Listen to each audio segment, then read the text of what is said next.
السلام علیکم دوستانو، تاسو یو ځل بیا هم ښه راغلاست. ما هیله ده چې تاسې ټول به روغ او جوړ یاست. موږ هم الحمدلله ټول جوړ یو. په دې اونۍ پای کې زما د ماما د لور 18مه سالګرا وه، موږ یې هم دعوت کړي وو.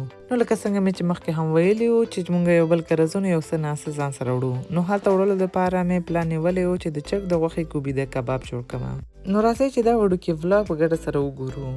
او تاسو نه هیله کوم که زما چینل مو سبسکرایب کړي نه وي نو سبسکرایب هم کړئ.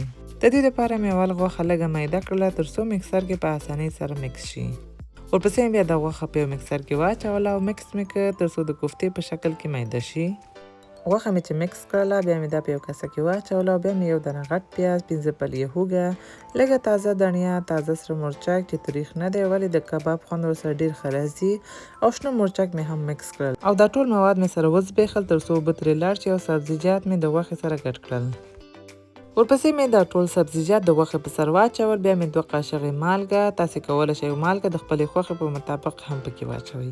یوه غټه قاشقه دانه‌دار سره مرچک پوډر نه یوه قاشقه، میده شوې وچه دڼیا، نیمه وړه قاشقه کورکمن، یوه وړه قاشقه زیره او د لیمو اوبه مې هم پکې واچولې. دا ټول مواد مې سره ګډ کړل. که دا ټولې مسالې د سره کور کې موجود نه وي، تاسې کولی شئ د سیخ کباب مساله واخلئ او هغې نه پکې واچوئ. هغې کې دا ټول مسالې تیار موجود وي. غوښه مې چې مسالو سره ښه ګډ کړله بیا مې پکې 2 غټو قاشقو په اندازه نرم کوچ هم واچول. تر څو کباب نرم راشي تاسې کولی شئ د کوچو پر ځای غوړي هم پکې واچوئ. دې سره کباب ښه پوست راځي. غوښه مې چې یخته کړله بیا مې 2 ساعتو دپاره یخچال کې کېښودل تر څو غوښه د مسالو خوند واخلي او ښه صحیح یخته شي. که چیرې تاسې هم دا کباب جوړول غواړئ او کافي وخت لرئ، کولی شئ دا یو شپه مخکې جوړ کړئ او تر سهاره یخچال کې کېږدئ. داسې به نور هم خوندور راشي. 2 ساعته بعد مې غوښه یخچال نه وایستله، دستکش مې واغوستله او تر څو غوښه لاسونو پورې وننښلي او په اسانه جوړ شي. لږ مې اوبو سره خشته هم کړه. بیا مې غوښې نه د یوې کوفتې په اندازه بال جوړ کړ او سیخ نه مې لکه څنګه چې ګورئ سره راتاو کړ.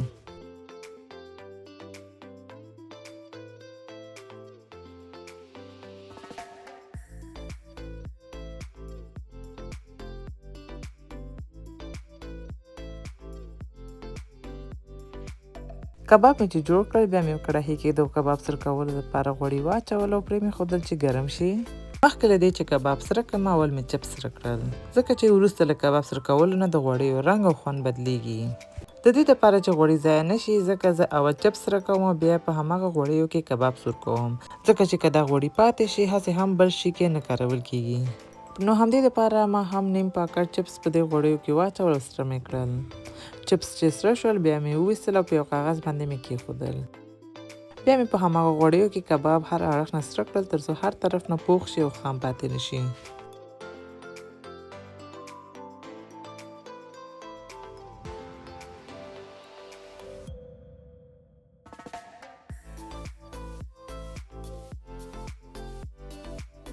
کباب چې لږ سره شول او کلک شول بیا مې په نوبت دا سیخونه ترې لرې کړل او همداسې مې لږ نور هم سره کړل. بیا مې غوړیو نه وویستل او په یو کاغذ باندې مې کېښودل چې دا اضافه غوړي کاغذ ځان ته جذب کړي. ورپسې مې بیا شروع وکړله چې دا لوښی اماده کړمه. دې لوښي کې مې اول لاندې سلات واچولو، بیا مې چپس منځ کې واچول، بیا مې غوښه پرې کېښودله او بیا مې پیاز، نعنه او داسې نور شیانو سره دا لوښی ډیکور کړ.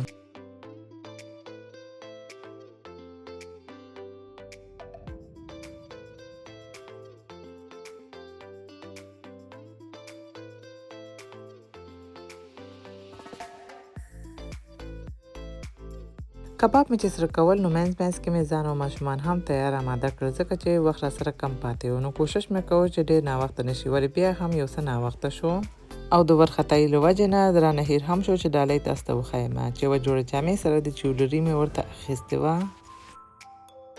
لوښی چې تیار شو موږ هم اماده شو، بیا مو حرکت وکړو او لاړو. یو خو کور نه هم لږ ناوخته ووتمه، بل په لاره کې هم مړه شو، نو یو څه ناوخته ورسېدمه. هلته چې ورسېدو نو ډوډۍ هم تیاره شوه، بیا مو په ګډه سره ډوډۍ وخوړله. ډوډۍ نه بعد بیا کیک هم مات کړ، چای مو هم وڅښلو، ښه ډېرې کیسې مو وکړلې. بیا نو هر څوک خپلو کورونو خواته لاړل، ځکه چې په سبا یې بیا مکتبونه او کارونو ته تلل. دا هم تحفې وې چې ملګري او دا نورو ټول ورته راوړي وو او ډیکوریشن یې هم ډېر ښایسته او ساده جوړ کړی و چې زما ډېر خوښ شو. دوستانو دا یو وړوکی ولاګ هیله ده چې خوښه شوی مو وي. که مو خوښه شوی وي لایک یې کړئ، خپل دوستانو سره شریک کړئ او که زما چینل مو تر اوسه سبسکرایب کړی نه وي نو سبسکرایب هم کړئ.